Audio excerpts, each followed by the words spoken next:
Our top focus today, U.S. President-elect Joe Biden has said that he would increase the production of syringes and other supplies to ramp up the vaccination process against COVID-19 in the country.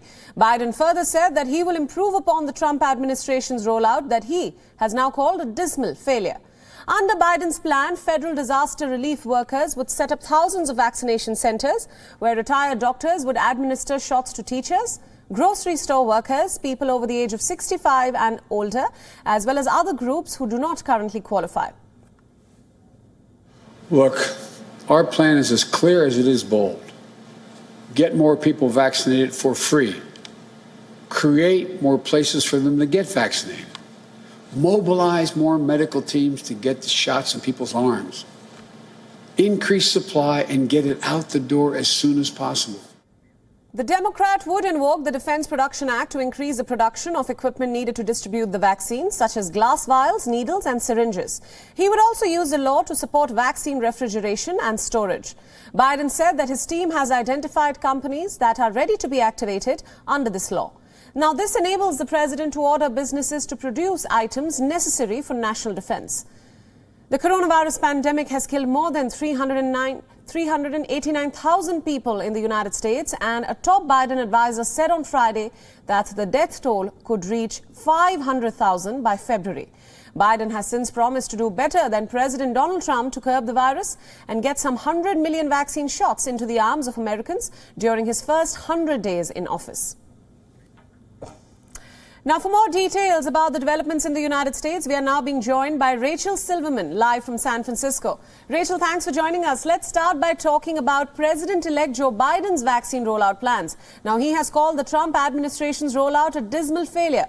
So how does he hope to make a change and meet the inoculation targets?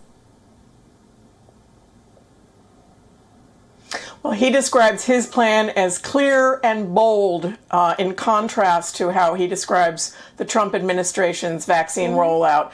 Joe Biden's COVID-19 offensive includes opening up eligibility to get more people vaccinated, creating more vaccination sites in communities and at pharmacies, and using the Defense Production Act, if necessary, to build up the vaccine supply, which is not adequate for vaccinating all the people in the United States who need to be vaccinated. Biden's also launching a public education campaign to address the people who are hesitant to take the vaccine.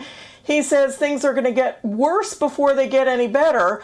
And he says that he does think that it will take some time for these policy changes to show up in the COVID statistics. But he says he's going to lead with science, free from political influence. And he says he's convinced that his administration can meet his goal of administering 100 million vaccine shots in his first 100 days in office. Right, that's an ambitious goal indeed. Now, Rachel, moving on, the U.S. has been embroiled in panic and uncertainty after the Capitol riots, especially because of its sitting president. Now, we have also heard of a rift between President Trump and Vice President Mike Pence. Tell us more about the same. Well, Vice President Pence refused to go along with President Trump's wishes. That was, he asked Vice President Pence to deny the certification of his election.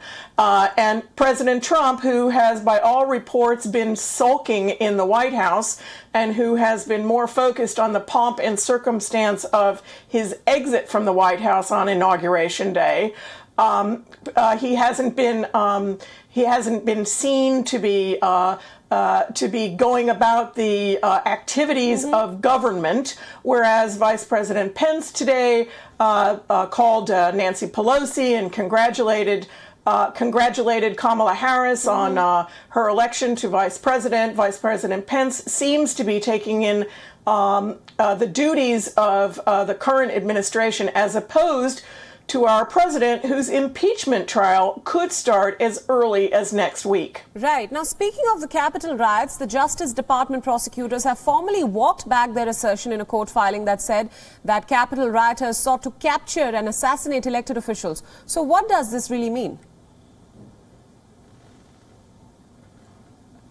Well, there's an investigate. There are hundreds of investigations going on to see whether this was a pre-planned insurrection or whether it was something that was fomented by President Trump and his talk. But regardless, the nation's capital is in essence, a fortress tonight. Security officials have locked down the Capitol complex.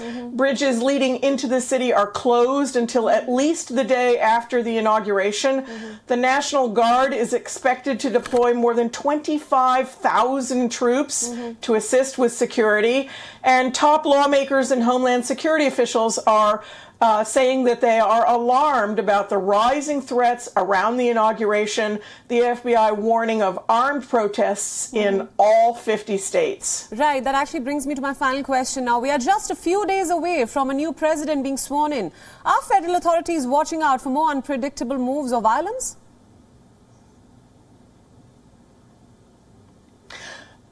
Authorities are watching out for more unpredictable violence. They've delayed the inauguration rehearsal, which was planned for Sunday, now planned for Monday. The president-elect was going to take an Amtrak train from Wilmington, Delaware, his home, to Washington, but that's been canceled because of heightened security concerns. This is a challenge that the president-elect and his team take incredibly seriously.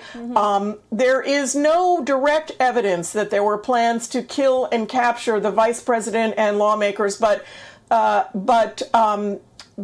authorities are still looking at the evidence and they're still pursuing that question, and they're determined to keep the